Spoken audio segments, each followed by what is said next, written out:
अस्सलाम वालेकुम, welcome to PS6 रोजनामा। आज मंडे की ओपनिंग थोड़ी नेगेटिव साइड पे, मार्केट ने 2300 पॉइंट्स नेगेटिव की क्लोजिंग की। मोइस, आज का सेशन ओवरऑल और ऑयल की ओपनिंग कैसे रही और कैसा था सेशन आज का मार्केट? देखें, फ्राइडे की जो हमारे पास क्लोजिंग आई थी ऑयल की, वो $71.50 के पास आई थी।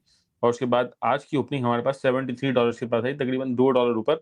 और इस वक्त जो चल रहा है वो 73.81 चल रहा है। आई थिंक इतनी कोई ज्यादा अपसाइड मोमेंटम नहीं रहा है इसके अंदर। सब एक्सपेक्ट कर रहे थे कि $80 या $77 के पास खुलेगा। जैसे कि मैंने पहले भी इस शो में बताया था कि 75 to 77 की रेजिस्टेंस है हमारे पास ऑयल की, तो उसको ब्रेक करना थोड़ा मुश्किल, और अगर उसको ब्रेक कर दिया तो फिर एक लंबी लंबी रैली की तरफ जा सकता है $85 के पास। लेकिन अच्छी बात यह है कि उसको ब्रेक नहीं कर रहा, और अभी हमारे पास न्यूज़ भी आ रही है करंटली के फिर से पीस टॉक्स शुरू हो चुकी हैं। कितनी सच्चाई है ये तो भी थोड़े टाइम बाद पता चलेगा, या फिर हमें ऑयल की प्राइस थोड़े टाइम बाद बता देगी अगर सेटल हो जाएगी तो। लेकिन अब तक ये न्यूज़ आ रही है। इसके अलावा मार्केट की बात करते हैं तो मार्केट ऑब्वियसली नेगेटिव ही खुलनी थी, 2000 पॉइंट माइनस खुली, तकरीबन 1900 पॉइंट माइनस खुली थी, और 2800 पॉइंट माइनस का लो लगाया, और उसके बाद फिर रिकवरी भी अच्छी हुई, 1100 पॉइंट रह गए थे। लेकिन एंड टाइम पर मार्केट में फिर सेलिंग आई और 2300 पॉइंट मार्केट माइनस बन गई।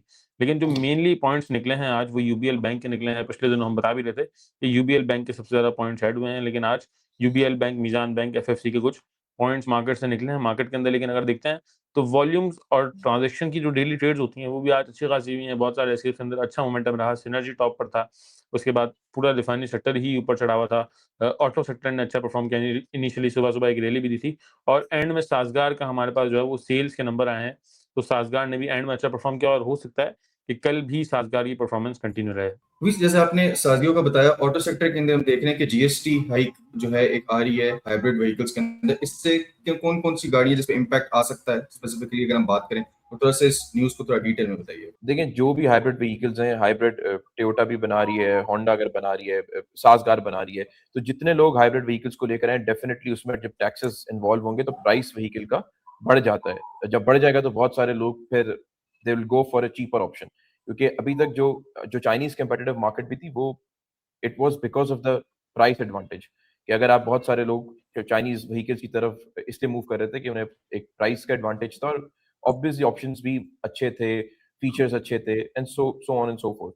अब ये है कि अगर हमारा जीएसटी बढ़ता है ऑटो पॉलिसी का, क्योंकि अभी तक ऑटो पॉलिसी फाइनलाइज हो नहीं रही, जब होगी और अगर टैक्सेस लगते हैं तो people might move to different options as well.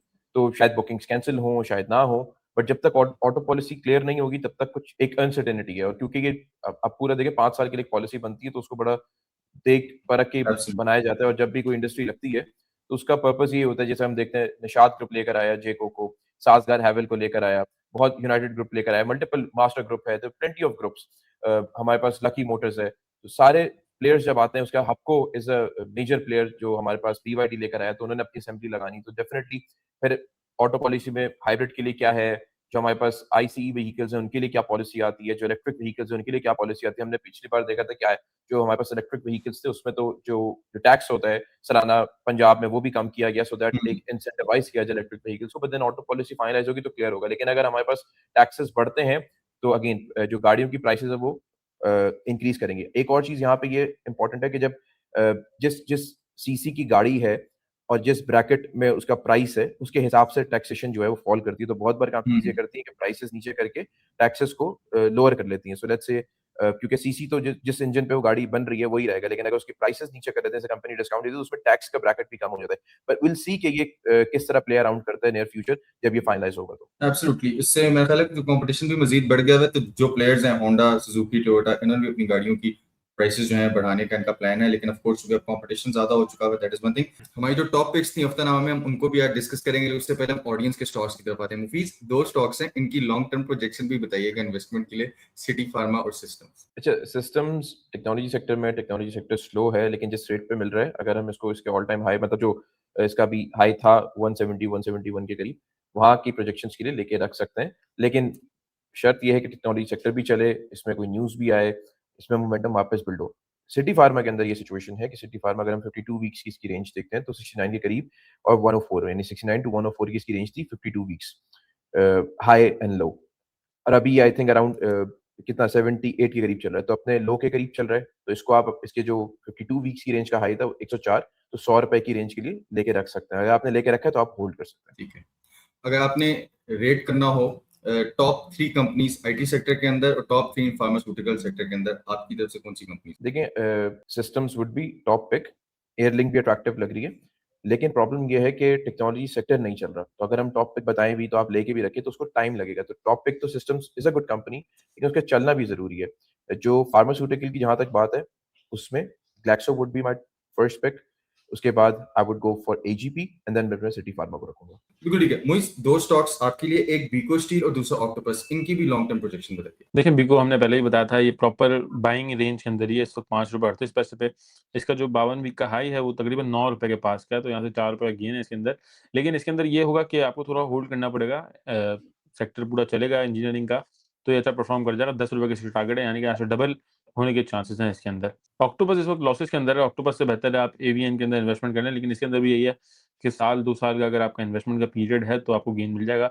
और ऑक्टोपस भी तकरीबन कमोबेश साथ ही चलता है। एवीएन चलता है, तो पीछे-पीछे ऑक्टोपस भी चलता है, लेकिन it's better to invest in AVN. अच्छा, इन ये जो स्टॉक्स हम अभी बता भी रहे हैं, ये ऑडियंस की पिक्स हैं, और जैसे हम टॉप पिक्स आपको हफ्तानामा के अंदर बताते हैं, हमारी डेली टॉप पिक्स भी शेयर की जा रही होती है हमारे व्हाट्सएप ग्रुप के अंदर, स्विंग विद स्टॉकिफाई, जिसमें आपको swing trade calls, investment calls, strategies, analysis, 26 live zoom sessions, trading desk की फैसिलिटी, मतलब हर चीज आपको एक ही प्लेटफॉर्म पे प्रोवाइड की जाती है। आपने एक व्हाट्सएप करना होगा 0336244466 और टीम आपको तमाम तफसीलात से आगाह कर देगी। मोइस, हमने वैसे 5 टॉपिक्स बताई थी हफ्तानामा के अंदर, नोइंगली आज फर्स्ट डे था ट्रेडिंग सेशन का और वो पूरे वीक की कॉल्स थी, लेकिन फिर भी आज अगर हम बात करें तो उन शेयर्स ने ओवरऑल कैसा परफॉर्म किया सो फार? देखिए, 5 शेयर्स बताए थे, जिसमें से 2 शेयर्स ने परफ़ॉर्म किया है आज, जिसके अंदर लूटे केमिकल था 3130 के पास। मैंने आपको बाय कॉल का कहा था, संडे को हमारी बात हुई थी, और ₹33 के आस-पास का इसने हाई लगाया है और क्लोजिंग 3170 के पास आई। तो इसके अंदर अच्छा, अगर जिन्होंने लिया होगा सुबह ही सुबह, तो उनको अच्छा थोड़ा कैपिटल गेन मिल गया होगा। इसके बाद सिनर्जी ₹10.20 ₹10 क्रॉस कर चुका है,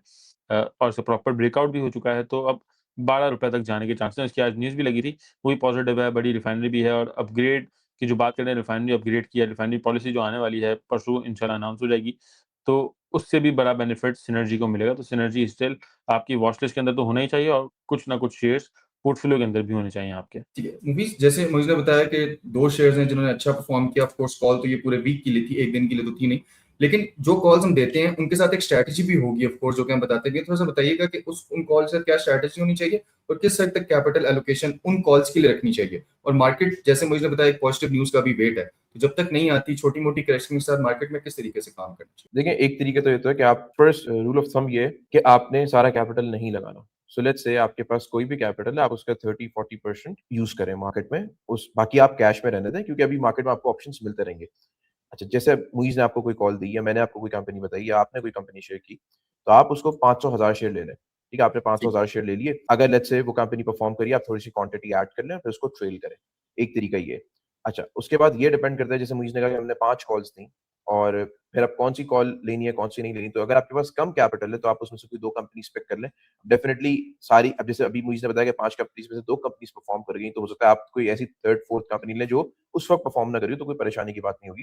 तो ये हो सकता है कि अगर आपका कैपिटल थोड़ा है, तो आप वो कंपनीज़ जो आपको कम शेयर प्राइस में मिल रही हैं, आप वो एक कम वाली, एक थोड़ी उससे बेहतर वाली ले लें। फॉर एग्ज़ाम्पल कोई ₹50 की शेयर प्राइस है किसी की, आपने वो ले ली, किसी की 80 आपने वो ले ली। जिनके पास कैपिटल बड़ा है, वो फिर ज़रा बड़े शेयर की तरफ मूव करें। इस तरह आप अपने कैपिटल को एलोकेट कर सकते हैं। कैश रखें, 40-45% अपने कैश को यूटिलाइज़ करें। और बिल्कुल ऑडियंस के लिए ये होगा कि आप लोगों ने परसेंटेज में कितनी कैपिटल एलोकेशन की है और आप किस स्ट्रेटजी के साथ हमारी कॉल्स ले रहे हैं या आपकी स्ट्रेटजी के साथ मार्केट में चल रहे हैं। कमेंट्स में आपने जरूर बताना है। इस एपिसोड को लाइक भी कीजिएगा और जरूर अपने रिव्यूज शेयर कीजिएगा, उससे अपने शो को बेहतर भी करेंगे। इंशाल्लाह आपसे मुलाकात होगी रोजनामा की नेक्स्ट एपिसोड के अंदर, जो कि कल होगी। तब तक के लिए मुझे और मेरी टीम को इजाजत दीजिए। अल्लाह हाफिज।